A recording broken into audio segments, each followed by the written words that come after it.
Welcome to You're Grounded. I think language, communication, and translating thoughts to one another through our own perceived experiences is one of our greatest gifts and tools as human beings. Join us every episode and eavesdrop on what we're connecting on, and hopefully our chats can inspire you and your friends' conversations, and at the very least, make you feel more grounded. I'm so grateful to share this conversation with you.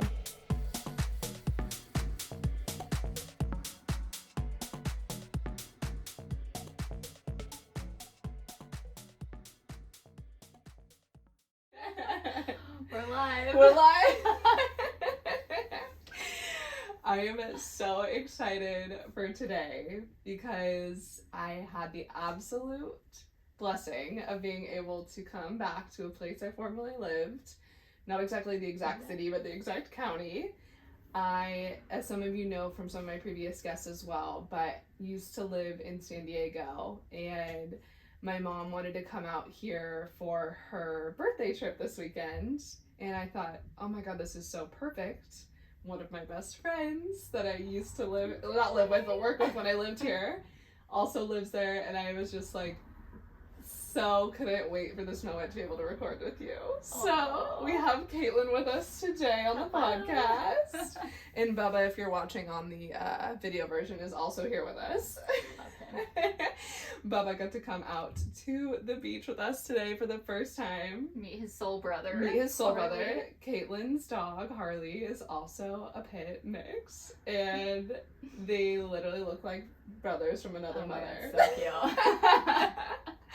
I'm obsessed with them together, just thriving in the ocean. It was such a good experience, and I'm so glad I got to share it with you of all people. So that was that's where we just came from. We're like still a little sandy. We're here recording the podcast. It's so on brand for being in San Diego area.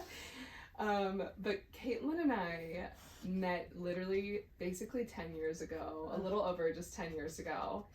And the world works in mysterious ways, but I've never been more grateful for my first job out of college. Yeah. Working for the San Diego Padres on the event operations crew. Yeah. And that's where we met, E-Crew. 10 long years ago. We've had a whole life since then. Oh wow, a lot of lives. Many lives. But we met 10 years ago, and it was almost one of those connections that I'm like, oh man, I met you and I've known you my whole life. Oh yes. Just instantly like bonded for life. And I've been to Kaitlyn's house here before. I've come and visit. She's come to Arizona and seen me. Yeah. We've stayed in such good contact even since I moved away from here. But you were literally one of my very first friends out of college in San Diego. And just soul sisters, yes. Literally. In the pool, in the sun. just cut from the same cloth. You know, Kaitlyn is someone who is so optimistic. One of the main things that drawn me to you originally. That's just who you are. You are a spiritual gal. You're a pit bulldog mom. Yes. You are someone who wants to just always do right by others, which, you know, we'll get into as far as we're both recovering people pleasers. But you are someone who, whenever I'm with, my spirit feels heard, I feel lighter, we can just have the best time. And that's exactly why I wanted to have you on today, was there's so much we can dive into, and so much we dive into when we're just with each other, but we're both on this journey. Like I said, we've had many lifetimes since we've met, but we're on this journey of self-discovery and trying new things and figuring out our little place of what we want in this lifetime. Yes. And it's such a beautiful journey to like be there kind of holding our hands together, you know, supporting each other along the way. So I love you so much. I'm so happy. I'm so glad you're here. Oh.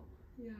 And what we wanted to kind of kick things off and talk about today was, we have kind of a mishmash, but it all blends together, of basically the idea of, to sum it up, just knowing yourself and putting yourself first, having self-prioritization, learning boundary setting, learning yourself to know what you even want, not just living in what we think we should be doing, and making life easy for everyone around us, and really just being able to be in alignment with what we actually want and knowing what that even is, because that takes a lot of self-discovery as well too. Even finding that. Yeah. It's like learning yourself to even know what we want. Exactly. And I feel like that's something that fortunately is becoming more normalized in this day and age, and becoming a more normalized culture of self-discovery, self-reflection, self-inward teaching and sitting, not using just distraction methods to just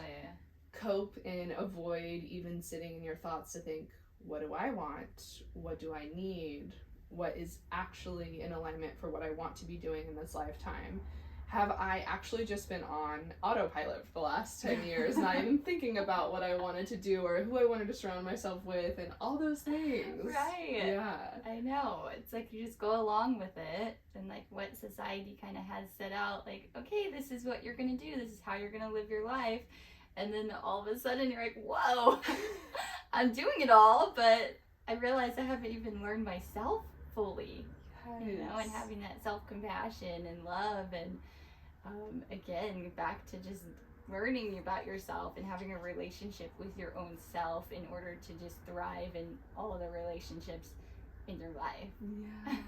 Oh, so how long do you think you've been recently like building that relationship with yourself, or what are some of the steps you've been, you know, going through lately to be able to maybe help other people who haven't been able to kind of be in that space or with themselves, or like what kind of methods do you find have been successful for you as far as like what things that you're doing for that self-work? Oh, I love this question. We were kind of just talking about all the tools, and number one is therapy. I'm so grateful for my therapist and so blessed to be able to go to therapy. Yes. So 100% that. She's such an angel and has helped me work through so much. And that's really the past like 6 months. When I found her and just really connected. And before that, I worked with a couple other therapists, and now I'm just so grateful to have her. Yeah. So you had to try on a couple before you found her. Exactly. Okay. Yeah, it's so normal. Yeah. Yes. And then what about her do you like the most before you go to the next one? Ooh. I just open up to her so much. She allows that safe space. You know, she holds such, and she does EMDR, which is Explain what EMDR is for people who don't know. Yeah, so to put it in simple terms, she draws you back to like an old memory or event, and then she kind of reworks it, and so you're like reliving through it to release like the trauma or the attachment or the block that it's holding on your present day life. Which could literally be, I need to get someone on here who knows how to practice that therapy, so we can maybe do like a guided, like not make it more general, not because we can't know what everyone's specific blocks and triggers are that are listening, but be able to just sit with it and be like, okay, if you do this, and guide our way through it, because that is such an incredible practice that our literal brains, our pathways in our brains will have an experience, and then any sort of new information that comes in think it's going to be the exact same outcome. Yes. They think it's like they've built the road already and that's the way it needs to travel, instead of making a construction to a new off ramp. You know what I mean? It's like there's endless possibilities, but our brains do everything they can to, based on past experience, have the exact same outcome. Oh, it's so true. Mm-hmm. And then you're like, okay, what is this fear? Like, is there a fear attached to it? Yeah. And it's all like healing your inner child. Absolutely. And you're like, oh my gosh, I've been living this way all because of this event happened, or the way you dealt with things as a kid.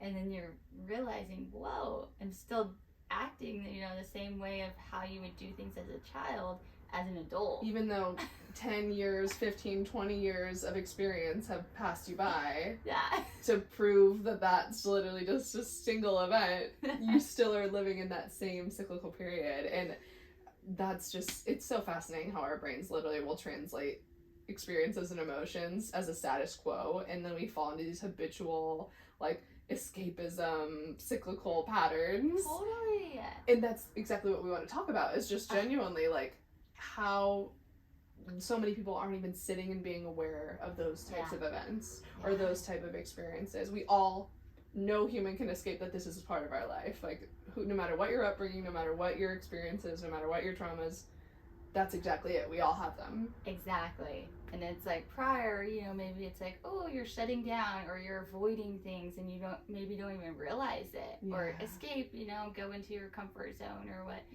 you know. Whatever your, like, coping mechanism is, whether that's retreating from everybody in your life or that's leaning into something else or being addicted to something else. I mean, it could be any form distractions. Yeah, distractions. Like we said, it's like you're living a distracted life too, instead of really sitting there and being like, okay, I'm gonna sit with myself and in this uncomfortable, and it's working through the uncomfortable that is so hard to do. Yes. And like look in the mirror and be like, okay, and then but it's so rewarding because then you can learn moving forward like new ways of doing things, new patterns, and it's like you're learning to walk all over again, but mentally. Exactly. Which it's uncomfortable at first, right? Like learning to walk, like taking your first couple steps and like, okay, I'm gonna like consciously make a different choice from this experience and I'm gonna consciously try to make a different path for my brain. You know, it's like those are such brave acts. Yeah. And it's only natural that we want to avoid things that make us uncomfortable. Totally. Because it's uncomfortable. Yeah. Hence the word. You know, we don't want to do and try new things because it's so much easier to revert back to things that like, I at least know this works in it. Let's put works in air quotes because what's actually working for you versus what's just a predictable outcome for your brain that you feel safe in. Totally. Is it working for you or is it actually just hindering you from trying something new that could actually build a whole better communication and connection with others and with yourself rather than the same habitual patterns. Exactly. Yeah. I know. I joke with my therapist. I'm like, I thought this onion was gonna get smaller. It's just growing and growing. We're still working through it. Still forever working. Oh my god, I love that onion analogy. I'm like, Shrek still lives on. They knew what they were doing when they wrote that movie. Oh my god, we're all just little onions. Oh my god, I love that. So you work with your therapist. Yes, so back to the tools. So that's number one. Of course, makes so much sense. Totally. Yeah. And then, oh gosh, all the books. All the books. Oh my god. Can you remember any titles off the top of your head? Yeah, let's see what's sitting right here. Yeah, we're in Kaitlyn's room, so. Yeah. The Gifts of Imperfection by Brene Brown. That was good. I see Young Pueblo over there. Yeah, we always love referencing some Young Pueblo. Love him. I just pre-ordered his new book. Yes. Is it Inward or Clarity or Light? Yeah. What's the word? All the words. It's lighter, right? Isn't it lighter? I think it is lighter. Well, he has a lot of good books. There's a lot of them. And Brene Brown has so many good ones too. And then there's this From Fear to Faith. I forget what that one was called. Gabby Bernstein. Oh, yeah, I love amazing. That's such a good thought pattern is fear mindset versus faith mindset. Yeah. Mm-hmm. Yeah. So whether it's books, and then I have a spiritual coach too. She's awesome. Obsessed. I'm like, Kaitlyn has goals. Like I'm like therapist, books, and a spiritual coach. Oh, it's like these people are coming to my life. I'm like, oh, I'm so grateful to have met you. And she did this assessment. I took like this 50 or 100 question assessment. It's called Ultimate Life Tool. You can also do it through her online. Her name's Karen Scanlon. Okay, I'll make sure to put her contact in the notes in case anyone wants to look it up. Yeah. Love this. And it's like gives you like an owner's manual for yourself. Yes. You're like, oh, these are your like characteristics, or these are your motivators. Like what drives you? Yeah. What kind of setting do you like? And I think kind of going back to just learning yourself, so then you could know like, oh wait, what career or what setting or how do I want to feel when I go to work? And more so it's talking about those types of questions, emotion based, and you know, versus being like, oh wait, what do I want to do for work? You know, it's more so like, how do I want to feel? What kind of people do I want to interact with? Yeah, the internal energy you feel in those settings, like who do I want to be surrounded by and what do I want to be surrounded by? Exactly. Because I think a lot of us can be conscious. I think people, at least that I surround myself with, are conscious, like-minded, similar people, but in a way where they're like conscious about the choices they're making of who they're surrounding themselves with. Not just because like, oh, we both like this thing.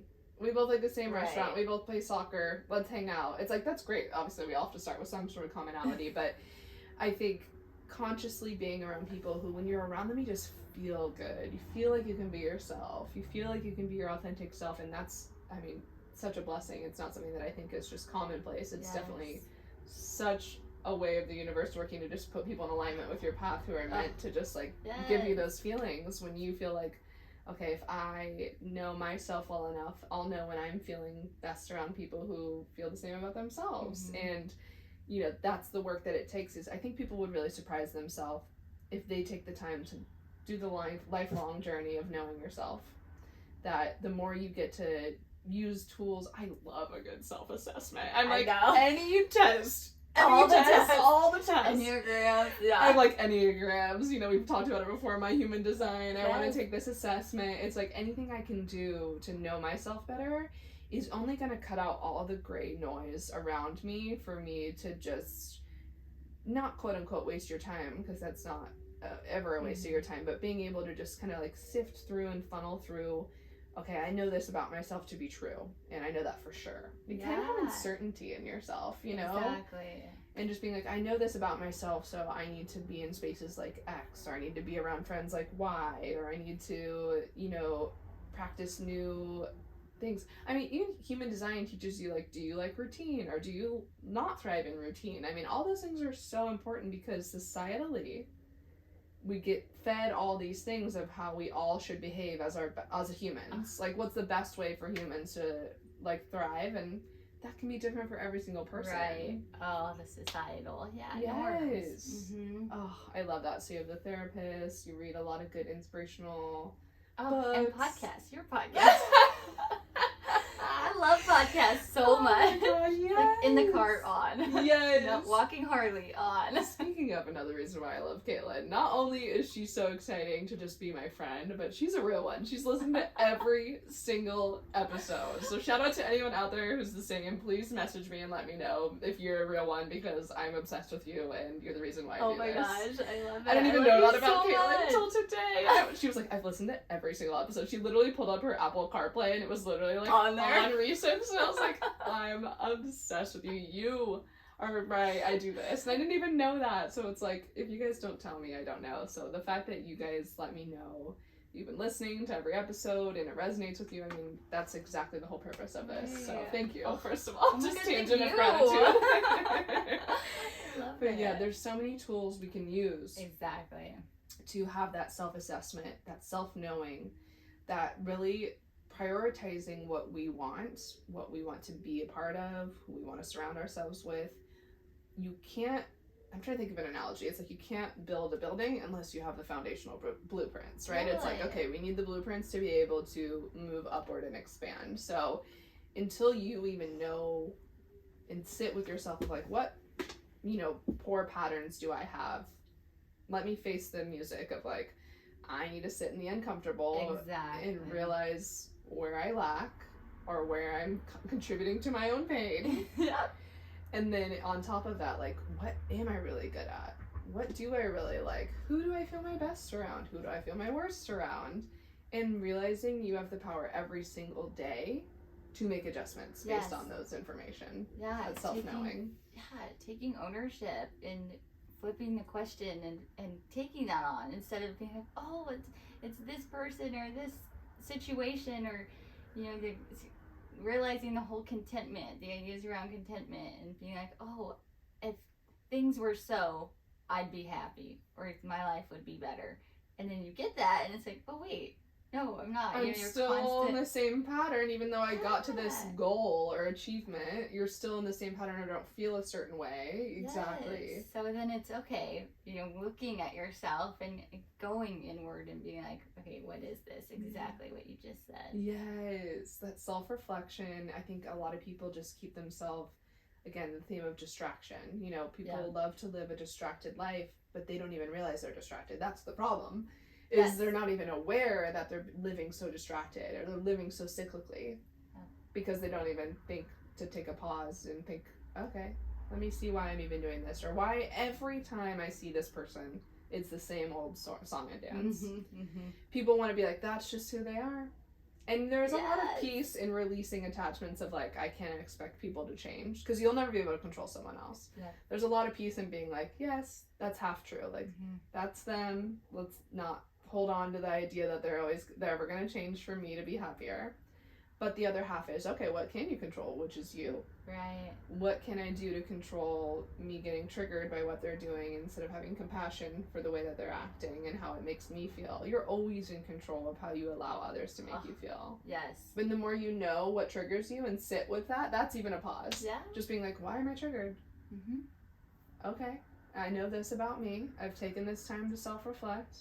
Now I can move forward when I have that experience again. I love this. Yes. Yes. It's that pause of not living in a distractionary world that we've all just been so accustomed to. Exactly. There's endless distraction. Yeah, endless. We can go. It's realizing that. I'm like, oh, am I living a distracted life? Am I living a life for other people? Or kind of, what am I doing for myself? And there's been times where I'm like, oh my gosh, I didn't even decide what I was doing today because I just kind of got told what I'm doing by everyone else in my life. Being like, and it's like, yeah, as a people pleaser, empaths, and all of that, you can get guided into that. And it's like, okay, how do we clear that out? And that's, like I joked about earlier, me and Kaitlyn are recovering people pleasers. And I say recovering because it's not necessarily a good thing. No. You know, it's like you can be living your entire life. And we talked about this in the car on the drive home, like, I'm too afraid to ask what I really want because it might inconvenience somebody else. We're to a people pleaser. That's rule number one. Like, don't inconvenience anyone else. That's the worst thing you could possibly do. And then the, like, after shocks and after waves of that is not doing what you really want. It's because you're so worried about prioritizing and making everyone else happy that you're like, okay, it's fine, I'll sacrifice. Like, and you do it subconsciously because you're not even thinking about your own needs and desires. It's always about everybody else. Right. So it's to everybody else, they're like, oh, they're so sweet, they're so nice, but it can be really damaging to the person who's doing it. Totally. Without us even realizing it, because we get so cyclically attached to, I'm just so used to doing everything for everyone else that I've never even stopped to think, what do I want? Exactly. What do I want? What do I need? Like, we ask people, oh, how are you doing? And talk to them about it. And I'm like, I don't even ask myself that. Have you ever asked yourself those questions? Yeah, what if I had no responsibility to anyone else, what would I want to do today? Yeah. And some people, that's like their worst fear is being like, oh my god, I have to think about what I want?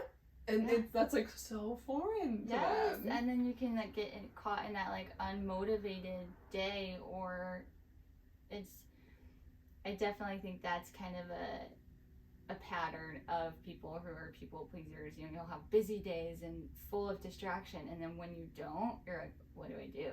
The panic starts to set in. Yeah, because you're with yourself. You're not distracted. Yeah. And what we want everybody to be able to feel is being with themselves is a place of comfort rather than discomfort, right? Totally. We want people to be able to think, when I get to do what I want and put myself first, I have no other responsibilities. I get to do and sit with me and making sitting with yourself a cushy, cozy place that you want to be, rather than a place you'd rather fill with avoided distraction. Right. Yeah. Have that genuine, like, authentic connection and love, like self-love and compassion, and turning the inward talk, the self-talk, being actually positive and being so kind to ourselves, because that takes a while to get there. Don't get me wrong, like, it's gonna take a while, especially if it's years and years in the making, it's decades and decades in the making. I mean, it's so easy to just live on the tracks of life, live in the predicted what's expected for you, live in the, well, I've been doing it this way all along, so let's just keep doing it. If it ain't broke, don't fix it. It's like, it doesn't have to be broken for it to be able to be improved upon. You don't have to be a broken person to need therapy. You don't have to be a broken person to escape yourself. You can literally just be happy and content, but contentment is also not somewhere we want to live. We want to be able to be in a space where we're so happy, we've peeled back layers, we feel comfortable with ourselves, we love being in our own head and thinking of new ways we can be better to approach situations and approach humanity as a whole, and just be able to show ourselves compassion, so then we can be like, I'm happy and content with myself when I'm in my own brain. I give myself kind compliments and love and compassion. Yes. Now I have the ability to pour that outward. Exactly. Oh, I loved all of that. Yes. You know, it takes a long time to break down those onion layers. Yeah. To be able to have the cup then filled and then run it over to everybody else. There's so many levels to it. So many levels. Yeah. And so I do think, you know, it's just learning. As a kid, I would sit there and be so observant of life, and I'm like, me too, actually. I always observed. Yeah. My mom tells me that too. Yeah. Yeah, and I'm like, this is the way life is supposed to be. Like, what? You know? Yeah. And I'm like, okay, I guess. And kind of back to the societal norms, and it's so interesting when you're actually living a life for yourself, how that changes. Absolutely. When you're like, I actually can make choices for myself. Who would have thunk? Yeah. And it's like, I mean, me, I love being by myself. I love when I have days where I like don't have like a to-do list, you know? Me too. It's not like I'm like ever have lived in that distracted life where it's like, oh my god, I can't sit here, like, what am I gonna do? I can't sit here with my own thoughts. I love it. Especially now. I love it. Yeah, because it's become more of a practice for you. You've built that cushy, comfy, you know, nice, you want to be with, you enjoy being with yourself rather than dreading it. Totally. Yeah. Totally. I'm so proud of you. It's awesome to be able to see, I mean, even in just, I want to say just 6 months of therapy, which is still a really considerate and, you know, definite amount of time, but being able to see, even from when I've seen you last, you know, it's probably something that you only see so much in your own self, but, you know, externally be able to see your growth and reflectionary observations and releasing of attachments, and you know, it brings so much more peace into your life when you have the space to confide in a therapist or confide in your own brain. You know, we can do so much in our own power, but I really think there's so much to say about having the therapy with your friends and even having a clinical therapist. I mean, all those things are such blessings that we've been able to build our life to surround ourselves with. That's really powerful, and you need to give yourself credit for that too. Is, you know, drawing all these people into your life, like you said, in your spiritual coach and all that. But there's so much to be said as far as just the 6 months of growth that you've had, but even in, like, you know, the many lifetimes we've had since we met, you know, and just exploring and living these experiences, and it's like continual depths that you're reaching, you know, and leveling up. Yes, leveling up. Being the humans like you want to be around, or you want in your significant other or your relationships, and it's like, oh, are you know, authentically living a leveled up life as well? You know, and asking yourself that and being like, okay, let's go. Yeah, and then you almost get to a point where, you know, I always practice of, you know, you're not better than someone if you are and they aren't, but being able to see and be very recognizable because you know it so well in yourself, like, oh dang, that person is not where I'm at, and not because they're lower and you're higher. It's literally just like you can recognize the difference. You know, you can see the difference more and more vividly the more and more you reflect in yourself, and it breeds so much more compassion for those who are not where you're at. And and rather than just being frustrated, you know, I think that's like when you know you're out of alignment and you know, like, you haven't reached a form of compassion. It's like, oh, I'm so frustrated when people aren't where I'm at or don't see the world the way that I do. It's like, we're all going to see it in different ways. So stop wishing for that, first of all. But in a way where you're like, oh, I have so much compassion, like I told you in the car earlier, for this person who isn't at a place of healing or self-love, you know, because I can just see how they act, and you know, like, you want that for others, but you can also be aware to know who to surround yourself with, who's where you're at too. And going back to just by being, you know, then that's a way to show it and help others heal, for being an example. Exactly. I love that. That is so good. I'm like, here's my mission to everyone listening, like, be an example of self-love, self-reflection, and self-knowing for those who are afraid to maybe even start that journey. Maybe you're 10 years into it, maybe you're 10 days into it, but the more you can personify, embody, and be that example, the more you're going to inspire people to want to make that self-journey inward and make themselves a comfy, loving place so they can project comfy, loving energy to everyone else. So good. Oh, I'm so glad. This has been amazing. I'm like, we could go on and on for days, especially me. Kaitlyn, you crushed it. We gotta do our just a little glimpse. Just a little peek behind the curtain, and I'm like, peeks behind curtain. but I want to be able to ask you our favorite questions.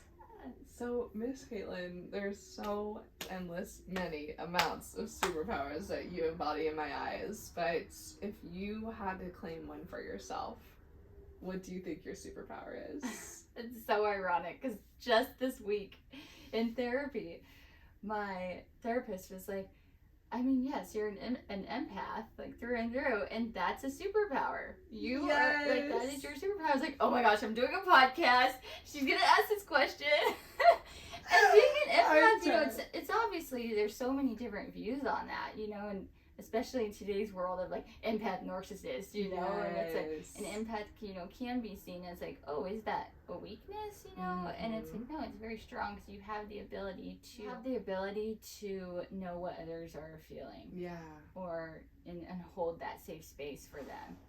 And so you can feel compassion and empathy being an empath, empathy and compassion for the others of what they're going through, even if you haven't, or maybe you have because you've experienced such a wide range of experience and emotion. That's what it means, you know. It's like, oh my god, I can feel for them, like, exactly. Oh, I've either been through that or I haven't, but I can still feel so empathically for what they're going through. What you said, you can just have that compassion for them and hold a space for people to be like, okay, I feel safe, like I can open up to you. So wild. Or seeing people in something you haven't experienced or been through, but being like, gosh, I can only imagine, and being compassionate towards them rather than judgmental. That's such a superpower. I mean, we need more empaths in the world because so many people can just be so shelled off, and you know, that might be seen as strength. They might think that's a superpower, is being impenetrable, right? But I think it's so much of a superpower to have that vulnerability and empathy for others. Yeah. Because you can just be there for them, even if you haven't been through what they've been through, you can still be there compassionately. That's so beautiful. I love it. Yes. And then last but not least, what do you like to do to stay grounded? Oh, I love this. Yes. So many things. This is ironic. Again, I feel like physically grounding myself does so much. I just grab Harley, we go down to the beach, walking barefoot in the sand, in the ocean, in the water. So, I mean, that's always the go-to. Such a blessing to have that. That's like, that's what some people's dreams are made out of. And like you said, oh my god, my favorite thing about the day I didn't even think about was when I got to you today and we like hopped on, we put our dogs in your car and we just drove off, and it's like, you were like, I'm living my dream life. I literally just get to just drive 5 minutes down the road, and not even, I mean, right outside your door is a beautiful walking path. It's not exactly the ocean, but it's a beautiful water walking path, lagoon. And then you're like, I've built and am living my dream life. And that's so beautiful and so powerful and like so cool. You've made all these decisions to be here. You did that. Oh. Yes. But walking on the ground and on the ocean shore is beautiful. And like just walking and breathing and taking a moment to connect with yourself or learn. And I'm like, oh, walks, where it's at. Where it's at, baby. Yes, beach walks with the dog. I'm like, I can't think of anything personally more grounding too. Let's throw back to Bubba being there for the first time. Hey, buddy. Bubba's first beach day. Bubba's first, he's a beach boy now. Yeah. He went head first into that jamming wave. into the ocean. Oh, I love that. And I love that you have access to that whenever you want because you've built this life to be here. And I'm so proud of you. I love it. Oh, I love you. Thank you so much for coming on, Kaitlyn. We'll have to have you on again. Oh my god, I love. I already can't wait. I'm like, coming back to the beach. Who can complain? I'm coming out to you. Yes, and she loves the desert, so it works out so perfectly. We love to visit each other's place. It's perfect. I love you. I love you. Thanks for listening to this episode of You're Grounded. Make sure to share this episode if it resonated with you, and rate this podcast on whatever streaming platform you like to listen from. Make sure you follow us on Instagram, YouTube, and TikTok. All social platforms are titled You're Grounded Pod. Until next time, stay grounded.